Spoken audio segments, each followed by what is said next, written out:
প্রধান উপদেষ্টা ড. মোহাম্মদ ইউনূস ও ভারতের প্রধানমন্ত্রী নরেন্দ্র মোদির প্রথম দ্বিপক্ষীয় বৈঠক আগামী নভেম্বরে হতে পারে। মঙ্গলবার বিকেলে পররাষ্ট্র উপদেষ্টা মোহাম্মদ তৌহিদ হোসেন এক প্রেস ব্রিফিংয়ে এই তথ্য জানিয়েছেন।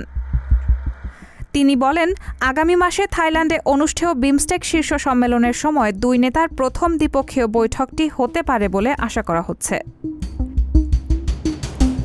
প্রধান উপদেষ্টা ড. মোহাম্মদ ইউনূস বে of Bengal initiative for multi sectoral technical and economic cooperation শীর্ষ সম্মেলনে যোগ দেবেন বলে আশা করা হচ্ছে।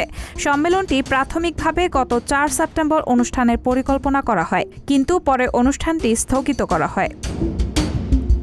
সংস্থাটির পরবর্তী শীর্ষ সম্মেলনের আয়োজক হতে চলেছে থাইল্যান্ড, যেখানে বিমস্টেকের পরবর্তী চেয়ারম্যান হিসেবে দায়িত্ব নেবে বাংলাদেশ। ইউএনজিএ অধিবেশন চলাকালে ভারতের পররাষ্ট্রমন্ত্রী এস জয়শঙ্করের সঙ্গে তার বৈঠকের ফলাফল সম্পর্কে জিজ্ঞাসা করা হলে তৌহিদ হোসেন বলেন, উভয় পক্ষই বাংলাদেশ ও ভারতের মধ্যে জোরদার সম্পর্ক বজায় রাখার গুরুত্ব পুনর্ব্যক্ত করেছে।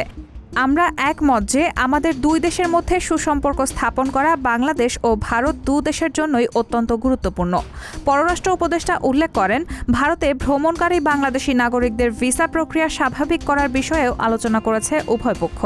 তৌহিদ হোসেন আরও বলেন, তিনি আশা প্রকাশ করেছেন যে শীঘ্রই ভিসা ব্যবস্থা পুনরায় চালু হবে। তারা বাংলাদেশের অভ্যন্তরীণ নিরাপত্তা পরিস্থিতি পর্যালোচনা করেছেন।